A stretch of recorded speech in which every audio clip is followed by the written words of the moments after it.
ലാലിഗയിൽ ഇന്നലെ Espanyol versus Real Madrid മത്സരത്തിൽ Real മാഡ്രിഡിന് വിജയം. സോ വിനീഷ്യസ് ജൂനിയറിന്റെ 2 ഗോൾ. അത്യാവശ്യം നല്ല മാച്ച് ചെയ്യുന്നത് ഇന്നലെ. ഇതുപോലുള്ള മാച്ചാണ് റയലിൽ നിന്നും എക്സ്പെക്ട് ചെയ്യുന്നത്. ബട്ട് റയൽ ഇത് കൺസിസ്റ്റന്റ് ആയിട്ട് ചെയ്യാൻ പറ്റുന്നില്ല എന്നാണ് മനസ്സിലാക്കേണ്ടത്. എംപാപ്പ ഇല്ലാതെ റയൽ മാഡ്രിഡ് വിജയിക്കുന്നു എന്നൊരു കരക്കമ്പി മൊത്തത്തിൽ പറയുന്നുണ്ട്. എന്താണ് അതിനെപ്പറ്റി കുറിച്ച് പറയാനുള്ളത്?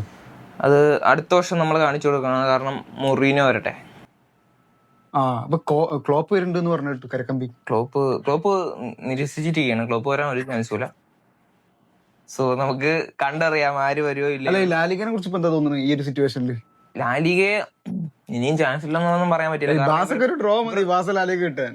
77 പോയിന്റ് മാത്രം റയൽ മാഡ്രിഡിനുള്ളൂ. 88 പോയിന്റ് ബാസക്ക് ഉണ്ട്. അടുത്ത വരുന്നത് എൽ ക്ലാസിക്കോ ആണ് ഈ വരുന്ന 9-ാം തീയതി. അതെ, 9-ാം തീയതി. ബാസനെ സംബന്ധിച്ചൊരു ഡ്രോ വരെ മതി ലാലിഗ കിട്ടാൻ. അത് മനസ്സിലാക്കേണ്ടതാണ്. ഏതായാലും നിങ്ങളെ ബാസെന്നാണ് കളി ഇത് എൽ ക്ലാസിക്കോ. അപ്പൊ അവിടുന്ന് കാണാം. എന്തായാലും റയലും ജയിച്ചതിൽ സന്തോഷം. കാരണം എപ്പോഴും കാണാൻ പറ്റുന്ന ഒരു സാഹചര്യം അല്ലല്ലോ ഇപ്പൊ.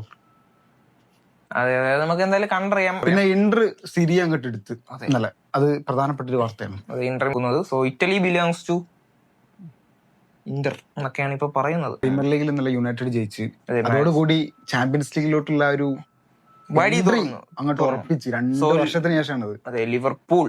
അതെ, മറ്റേ ചങ്ങായിന്റെ മുടി വെട്ടാനായി ഉണ്ടാവും. അതെ, അടുത്തൊരു മാച്ചും കൂടി ജയിച്ച ഫ്രാങ്കിന്റെ മുടി വെട്ടാറായി. അടുത്ത മാച്ച് അറിയാം നമുക്ക് വെട്ടോ ഇല്ലെന്ന്. അതെ, പക്ഷെ കഴിഞ്ഞ വർഷത്തെ പോലെ ആവാതൊക്കെ ജയിക്കട്ടെ. നാളെ സിറ്റിക്ക് മാച്ച് ഉണ്ട് എവർട്ടനായിട്ട് പ്രീമിയർ ലീഗിൽ. അത് ഭയങ്കര ക്രൂഷ്യലാണ്. കാരണം സിറ്റുവേഷൻ അതാണല്ലോ. 20 പോയിന്റ് ആണ്. അതാണ് 20 പോയിന്റ് ആണ് സിറ്റിക്കുള്ളത്. 2 മത്സരം ആർസണലിനെ സംബന്ധിച്ച് കുറവാണ്. 76 പോയിന്റ് ആണ് ആർസണലുള്ളത്. സോ ഭയങ്കര ക്രൂഷ്യലാണ് സിറ്റിനെ സംബന്ധിച്ച്. ഓരോ മാച്ചും ജയിച്ചേ പറ്റുള്ളൂ. ഒരു ഡ്രോ പോലും ബാഡാണ്. പിന്നെ ഈ വരുന്ന 6-ാം തീയതി ആർസണൽ വേഴ്സസ് അത്ലറ്റിക്കോ മാഡ്രിഡ്. അതെ, നിലവിൽ 1-1. പിന്നെ 7-ാം തീയതി തന്നെ വരുന്നുണ്ട് ബയൺ വേഴ്സസ് PSG. അത് ബയൺ. ഇപ്പൊ 4-5 score. So Bayern something different.